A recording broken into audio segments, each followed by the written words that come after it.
messieurs, bonsoir. Eh bien, c'est l'heure du JT des régions. On démarre en prenant la direction de Nati Tengou. La communauté musulmane de Nati Tengou serait-elle actuellement dirigée par 2 imams?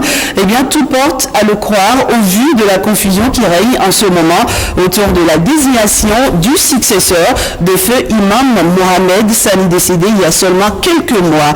Eh bien, des voix se sont levées ce mardi pour contester celui qui a été fait imam central. On fait le point, on fait le constat, j'allais dire, avec Firmin Bassao. La communauté musulmane de Nati Tengou, désormais gagnée par le virus de la contestation, une semaine après l'élection de Sani Nourou pour siéger sur le trône de imam central de Nati Tengou, et déjà des voix s'élèvent pour s'opposer à sa désignation. El Hadj Alaza Ibrahim est intronisé imam de Nati Tengou le 13 mars. Curieusement, il a pris l'actuel imam que les gens nomment imam central comme son naïe. Dans la mosquée, les gens protestaient. Certains même ont demandé, s'il lui a demandé, il a dit non. Que de le laisser l'affaire avec son fils, ça ne regarde personne.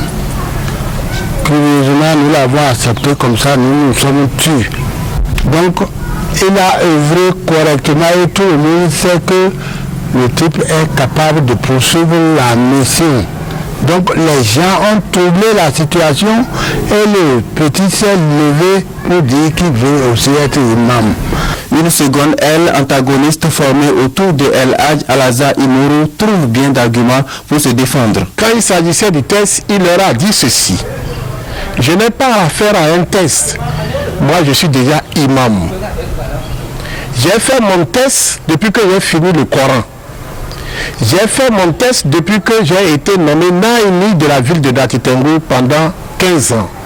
J'ai fait mon test lorsque l'imam était malade et que j'ai assuré l'intérim pendant 3 ans. À mon âge, à plus de 83 ans, je ferai test avec qui? Le vendredi qui suivait, les gens, les sages, même le roi d'Assagate a envoyé des gens pour demander à notre imam de garder patience. Ceci étant fait, quand même, c'est l'enfant de notre imam. C'est son enfant, puisque son père et lui, ils ont cheminé ensemble. Ils ont tout fait ensemble. Aujourd'hui, il va lutter la place de l'imam avec ce père. Est-ce que c'est juste? Une situation qui interpelle les autorités à divers niveaux afin que revienne la paix et l'unité au sein de la communauté musulmane de Nati Tengou. Et on quitte Nati Tengou pour la ville de Parakou. Dans cette localité, les fermiers se mettent ensemble pour mieux défendre leurs intérêts. L'Assemblée générale constitutive de leur groupement s'est tenue dans la cité des Koborou à la salle de conférence de la Chambre du commerce et de l'industrie du Bénin. L'union fait la force, ont-ils clamé à l'ouverture de cette séance. Eh bien, les détails avec Firmin Bassao. En équipe, il est plus aisé de trouver des solutions aux problèmes, reconnaissent les participants à l'Assemblée générale. Le manque d'accompagnement technique, la dégradation des pistes, les difficultés d'accès aux points d'eau sont entre autres problèmes auxquels sont confrontés les entrepreneurs de fermes pris individuellement. La mise en place de l'association à Parakou permet désormais à ces acteurs de travailler en synergie pour une meilleure rentabilité de leurs activités. Millions la contribution combien importante des entrepreneurs de ferme dans la politique nationale de sécurité alimentaire dans notre pays. À partir de l'adoption de ces tests, ne faites rien sans vous référer à ces tests. Et je vous souhaite de ne pas compter sur l'aide. Généralement, les gens se constituent parce qu'il y a une opportunité. Et quand l'opportunité finit, l'association disparaît. Comptez plutôt sur vos propres forces. C'est la première fois que l'hôtel de ville enregistre la création d'une association de fermiers professionnels ayant une base juridique et reconnue d'utilité publique.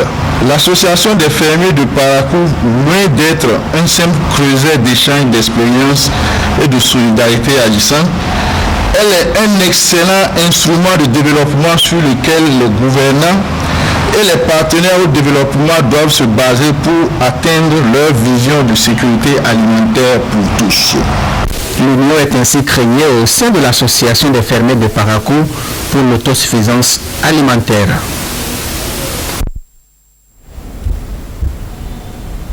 Et à l'issue de cette assemblée générale constitutive, un bureau est constitué. Son président à Porno-Ayouba, Abdul Draman Yarou, suivez ici un extrait de leur déclaration finale. Je remercie tous les officiels et tous les participants à l'AG constitutive de l'association des fermiers de Parakou pour l'esprit de consensus. Je voudrais rappeler aux uns et aux autres que l'objectif de l'association des fermiers de Parakou est là pour contribuer à la sécurité alimentaire pour tout le monde. Cette association est une association de services et en termes de services à rendre à ses membres, ça, tout dépendra de nos difficultés et nos difficultés sont aujourd'hui connues.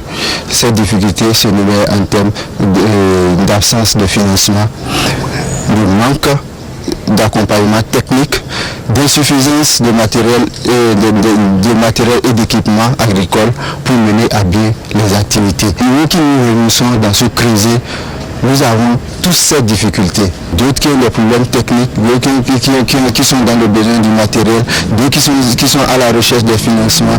Donc c'est cette question-là que nous allons chercher à régler au niveau de l'association pour pouvoir améliorer le niveau de revenu de nos fermes et deux, que ces fermes puissent être autonomes et pérennes.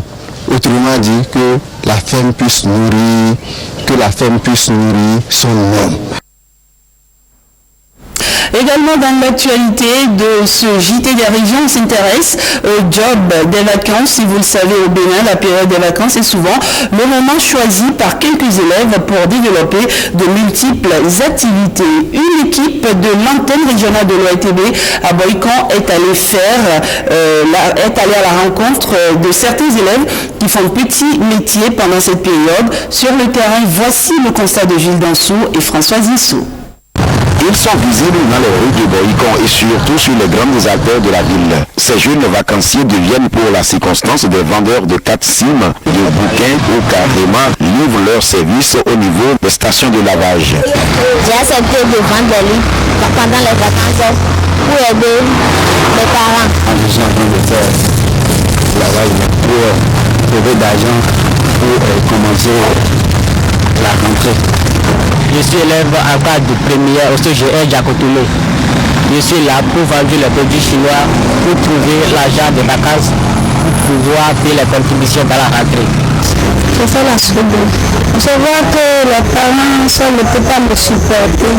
Je vais les aider un peu. C'est à cela que j'ai décidé de travailler dans les vacances. Il y a des clients qui sont bien, bon, ils viennent travailler ici, et on les accueille très bien.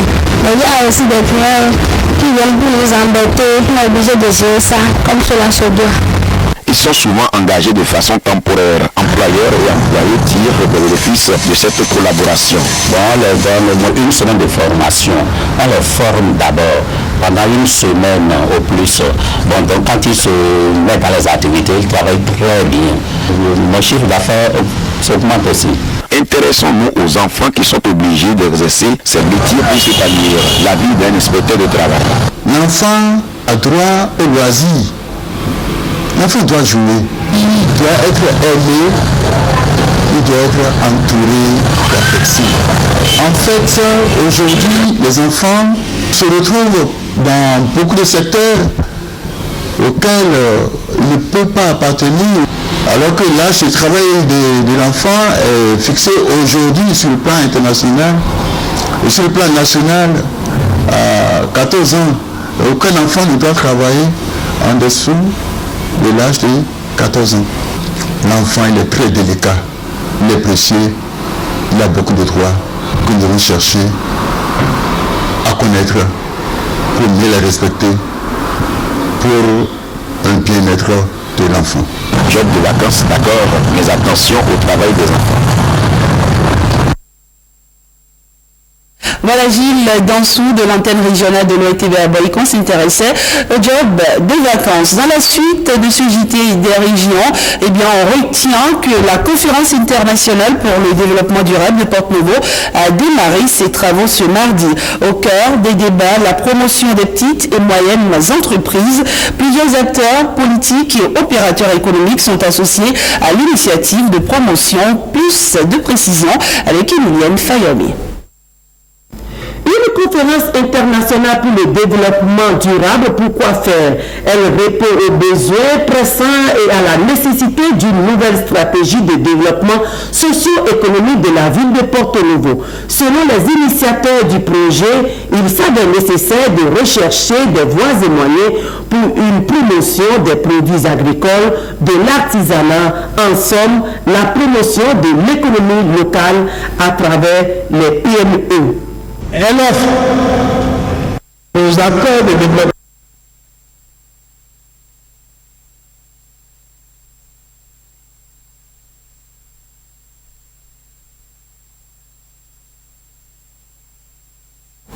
Voilà, nous avons un petit souci avec ce reportage sur la conférence du développement durable de Porto-Novo. On va certainement y revenir avant la fin de ce JT des régions et on s'intéresse maintenant à la conférence administrative mensuelle des départements de Lomé et du Plateau. Eh bien, cette conférence a démarré ce mercredi dans la salle cinquantenaire Hubert Koutoukou Maga de la préfecture de Lomé. La séance a été conjointement dirigée par les deux nouveaux préfets Emilienne Fayomi. Conformément à l'article 12 de la loi numéro 97-028 du 15 janvier 1999 portant organisation de l'administration territoriale de la République du Bénin, les deux nouveaux préfets des départements de Lomé et du Plateau ont conjointement ouvert la conférence administrative départementale de leur localité. Les chefs services déconcentrés, directeurs départementaux, directeurs régionaux, responsables ont répondu présents à cette rencontre. Je voudrais donc compter sur vous pour traduire dans les faits, au niveau de vos directions respectives, la vision du chef de l'État et de son gouvernement, ainsi que la nouvelle cadence qu'il entend bien induire à l'administration publique. Je voudrais également compter sur vous pour faire de notre conférence administrative départementale un cadre dynamique de concertation, de débats féconds et de décisions judicieuses immédiatement applicables avec un réflexe de compte rendu pour le bien-être de nos populations respectives. Pour ce faire, nous devons nous-mêmes faire notre autocritique, nous donner une ligne de conduite en évitant surtout les absences aux réunions sans motif. Les deux préfets ont réitéré leur engagement à donner une nouvelle impulsion dans la gestion de l'administration territoriale en s'appuyant sur la rigueur dans le travail, le civisme et la conscience professionnelle exigée de tous les collaborateurs. Plus de retard, plus d'absence sans justification. Le tout premier défi reste l'organisation de son administration. Nous voulons pouvoir compter sur tous les directeurs départementaux ici présents, chacun de vous pris dans son domaine de compétence. Nous allons à notre tour vous exhorter à rompre avec les vieilles pratiques, les vieilles habitudes, de sorte à donner un souffle nouveau à notre administration. Pour ma part, il ne sera pas question de tolérer un quelconque acte de légèreté, d'irresponsabilité, d'incivisme et d'inconscience professionnelle. Selon le préfet du département du Plateau, il lui revient de concrétiser la volonté du chef de l'État en rendant plus opérationnelle la nouvelle administration locale. Et une question à présent, la ville aux trois noms, Adjaké, Robolo et Porto Novo bénéficie-t-elle de tous ces attributs? Et que faire pour redonner vie à Porto Novo? Ces questions ont fait l'objet d'une chronique réalisée par Jérôme Carlos au lancement de la conférence internationale pour le développement durable de la dite ville, initiée sous le thème « Contribuons autrement au développement de notre commune ». Imaginons. Les années de démantèlement de la capitale par soustraction systématique de ses attributs n'ont pas changé la donne. La révolution marxiste-léniniste 1972-1990,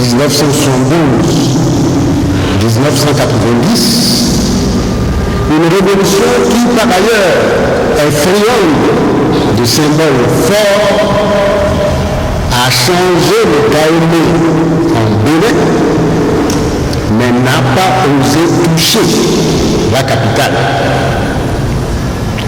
La conférence des forces vives de la nation en 1990 a fait graver dans notre constitution, la constitution du 11 décembre 1990, ce qui suit, citation, article 1er.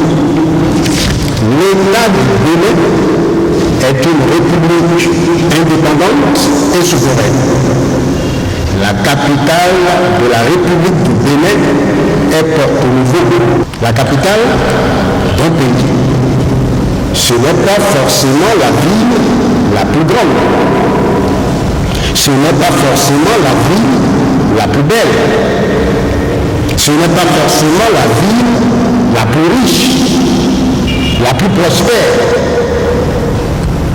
La capitale d'un pays, c'est la ville qui, pour une multitude de raisons géographiques, historiques, environnementales, stratégiques, voire politiques, se prête le mieux pour accueillir l'actualité nationale et internationale, pour abriter et pour offrir diverses facilités aux personnes appelées à animer cette actualité.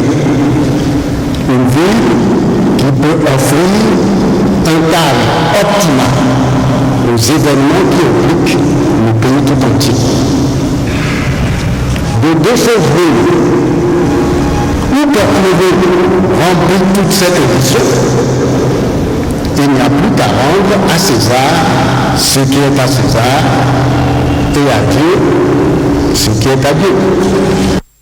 Voilà, c'était la chronique d'une capitale. Ici, Porto Novo, une chronique présentée par Jérôme Carlos. Deux derniers éléments avant de mettre un terme au JT des régions de ce jour. D'abord, la paroisse Sainte-Anne d'Ataquet à Porto Novo est en fête. Elle célèbre en effet ses 75 ans de vie et de consécration le 13 août prochain. Pour annoncer ce double événement placé sous la présidence de Monseigneur Aristide Gonzalo, l'équipe sacerdotale a animé une conférence de presse. Objectif expliqué aux journalistes les raisons de cette double célébration d'une importance majeure pour les paroissiens de Sainte-Anne. Suivez. Patron de la paroisse Sainte-Anne de Porto Novo, face aux journalistes pour présenter officiellement au public la festivité devait marquer la clôture d'Amos d'Albâtre, ses 75 ans de vie, mais aussi sa consécration. Le double événement étant de taille, la paroisse a déployé de gros moyens pour la circonstance. Plusieurs centaines de millions de francs CFA pour redonner à la maison de Dieu toute sa splendeur. La base, c'est les paroissiens. Je répète à qui veut m'entendre. J'ai trouvé un peu d'argent là, avant que les gens ne se rendent compte que j'ai commencé le travail. J'ai fait des paillassons autour de la tour qui commençait, qui était encore courte, et j'ai construit la tour. Ils étaient contents. J'ai monté le conseil pastoral et le conseil pour les affaires économiques et on a commencé à travailler. À événement spécial, programme spécial. Une série de conférences a été concoctée pour expliquer aux fidèles les dessous de la double célébration. À cela, il faut ajouter une panoplie d'activités récréatives et culturelles, dont des conseils spirituels. Au-delà de la rencontre personnelle et communautaire avec Dieu, l'équipe sacerdotale a aussi voulu que l'esprit se divertisse.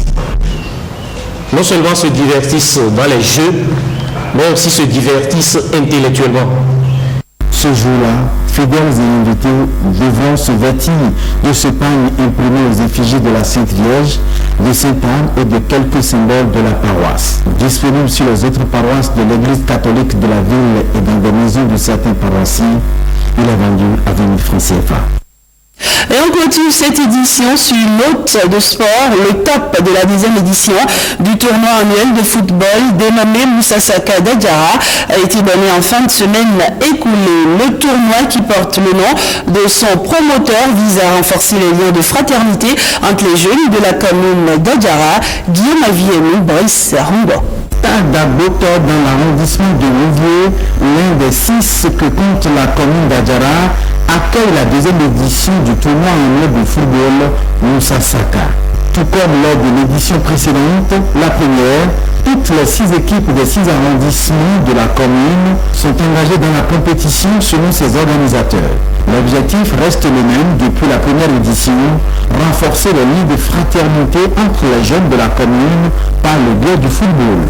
Ayant écouté le désir de la jeunesse, j'ai alors décidé de renouveler la seconde édition du tournoi de football des 6 arrondissements de la commune d'Adjara, ville d'hospitalité. Ce tournoi constitue le socle de l'unité et du brassage des filles et des fils d'Adjara. Cette fête de football permettra de détecter les jeunes talents et les oiseaux rares qui seront demain les stars de notre pays. Un match d'ouverture du tournoi Malawi en rouge face à Méridiono en jaune.